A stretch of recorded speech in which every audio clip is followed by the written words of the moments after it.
always be clear where you get your conservative talk. The St. Louis Business Journal is now reporting that liberal billionaire George Soros is the largest shareholder of Odyssey, the parent company of KMOX and 97.1 Talk. Soros' maneuver raises critical questions about the future of media ownership and influence. Money and attention is power. And when he has the money and he controls what's on the radio stations, he's going to be able to control the mind, potentially hundreds of millions of Americans. St. Louis's trusted source and number one for conservative talk. This is News Talk STL. Okay, serious question here. Are we approaching a level of civic unrest that threatens to derail things like our culture and things like the institutions that we need that are foundational? I mean, we've had these waves that go through. We've had it for decades. Something happens, there's a massive uprising, or there's a pushback from the public, or there's resistance, and sometimes it's good, sometimes it's bad. And we have these waves, and then things tend to go back to normal. Yes. It feels like it could be different this time around, especially when you look at how those waves are closer together these days, it seems. It does. Yeah. So we're joined now by Hans von Spakovsky. He's now with Advancing American Freedom. And Hans, fantastic to talk to you. It's been too long since you've been on the program right here. And there was an interesting article in Fox News that it was written by Attorney General Marshall out of Alabama, I believe it is, saying, I know extremist intimidation firsthand because there was literally, basically a pipe bomb that was set off. And he writes about that. Newsmax today, J.D. Vance, vice president, slamming Congressman Nadler, who was basically pseudo-justifying shooting at immigration officers when arrests are being made. This is language that it's not unheard of, but it's really unsettling. Let's assess where we're at, because we're seeing what's happening in Minnesota. We've seen what happens in Los Angeles. So we've seen all these areas, but it just, for whatever reason, feels like it's closer to all of us than sometimes it really is. Is this just overblown local issues, or are we really on a bad path here? No, we're on a bad path. And you'll note where you said you have seen this. Where have you not seen it? You've not seen it in places like Texas, in Florida, where state officials and local officials have made it very clear that they will not allow this kind of mob violence. It's the opposite story, particularly in Minnesota and LA, because there you have state and local officials not only refusing to stop it, but in fact, instigating it, encouraging it, saying it's the right thing to do. And in essence, I saw someone came up with the term saying Democrats, the Democratic Party, has got to the point where it is basically inciting mob violence. That's part of its theme now. And look, you said we've experienced this before. Yeah. The closest thing to this, Mike, is the 1950s and Southern white segregationists, including not just mobs of citizens in the South, but also local officials. The governor of Arkansas, who, remember, in I think 54 or 55, Eisenhower had to call out the 101st Airborne and send them to Little Rock just to allow black students to be able to go to school. And you saw exactly the same behavior during that time that you're seeing today. Hans, good morning. This is Susie Moore. We're seeing, as Mike referenced, we're seeing comments from not just activists, but actual Democratic leaders like Congressman Jerry Nadler made the comment yesterday. Right. Chris Mays and the Arizona Attorney General. We're seeing this in multiple places from people who are elected leaders. What should be and what can be the reasonable response to that in order to, they need to walk those things back. How do we bring that about and get them so that they're not just actively stoking this further? Well, I'm not sure it can be stopped, but there needs to be public criticism of elected officials, particularly those in the law enforcement area, like attorney generals, who are encouraging or instigating defiance of federal authority. Like I said, we saw this before during the 1950s and early 1960s. But I tell you, the other thing that has to happen is, to the extent that they're going beyond rhetoric, to the extent that they are actually obstructing federal law enforcement, preventing federal law enforcement, they need to be federally prosecuted. Now, remember, we just saw that in Wisconsin. A local state judge there was convicted.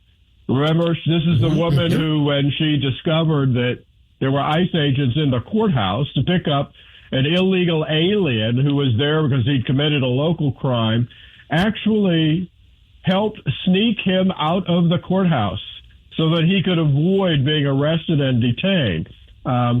She was prosecuted federally and convicted. And local officials who think they're somehow immune from federal prosecution, they need to be quickly taught that they simply aren't, because, you know, the U.S. Constitution says federal law is the supreme law of the land.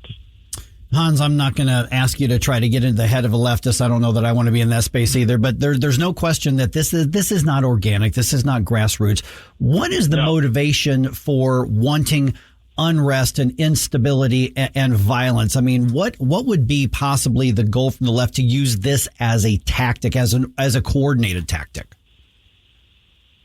Well, look, there's been a lot of studies done investigating. One of them by a great organization called the Capital Research Center, looking at the flow of money into these organizations. And frankly, George Soros is always mentioned. His foundations are pouring a lot of money in this, but the money is flowing from socialist, Marxist organizations. These are people who hate the United States.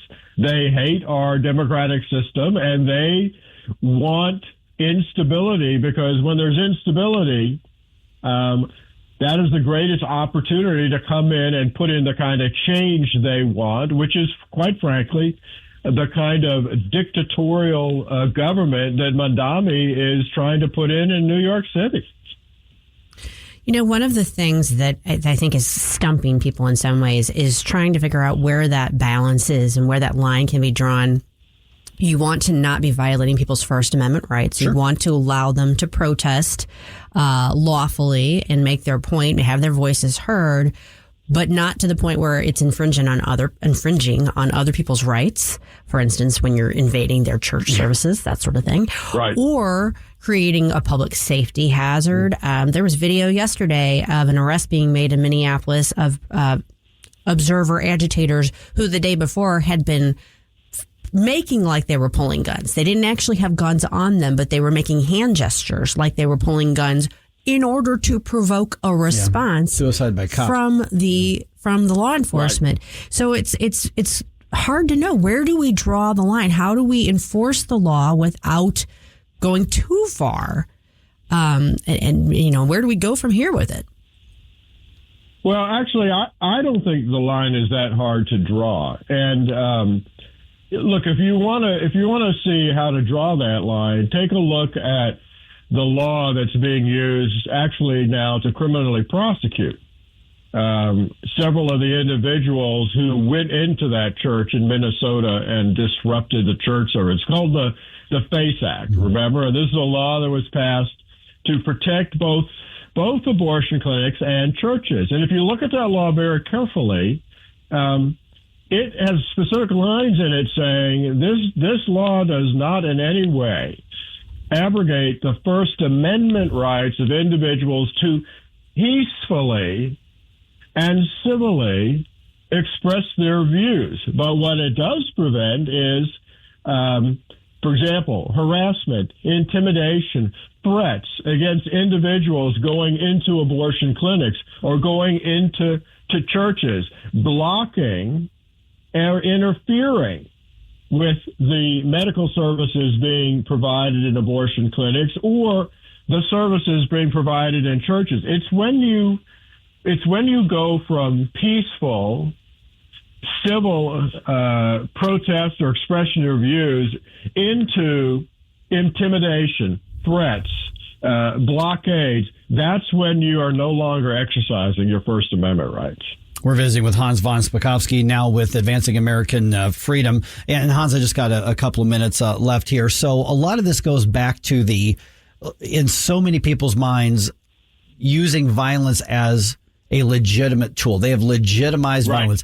I believe in A, therefore, whatever means necessary to get A. So we essentially, at the base of this, do we have an ideology that's run wild, or do we have just a path of your ideology is one thing, but your tactics are another? I mean, so essentially, we saw this around here. We had thousands of junior high and high school students who were encouraged by school districts to walk out and do an anti-ICE protest all throughout this area. I think it happened around the country as well. But that's the ideology being promoted in our institutions. So if our institutions are part of this, then eventually we're going to tear down other foundations of our society. So, I mean, I think you're right in that we've got a very long-term threat of crumbling foundations of our society here. So is it the ideology that we should be able to debate in a civic way, or is it just the tactics?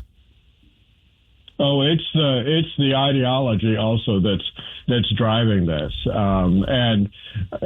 Look, there was just a story this past week, I think by a whistleblower, about the National Education Association, which is, the big union representing teachers in our schools throughout the country. And the description of how radical and left-wing the NEA should scare anyone who has their kids in public schools.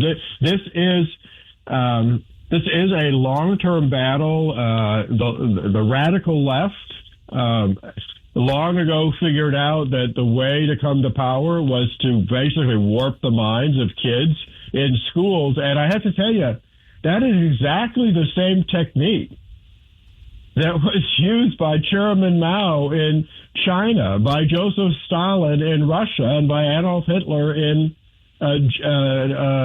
Germany. They took control of the schools as soon as they came into power because they knew that was a key to their retaining control of their countries. All right, Hans von Spakovsky, Advancing American Freedom, basically putting together an all-star team of conservative thinkers. There's just a lot of momentum. Where do we follow the work that you're doing and that of your colleagues? Because I would encourage people to check out AAF because this is this is a new. Not a new, but this is a more focused look and promotion of conservatism in our policy and politics. So how do we connect with you all? Yeah, well, if they look up Advancing American Freedom, they'll quickly find the website. And, like if they click on my name and bio, they'll find the articles I've written recently on all kinds of topics. And I have several more coming out, including on the lawlessness that we are seeing in our federal courts. All right. And we will be tapping you, hopefully, again, to get you back on the program to talk about that, Hans. Mike, thanks for having me. Susan, you too. Thank you.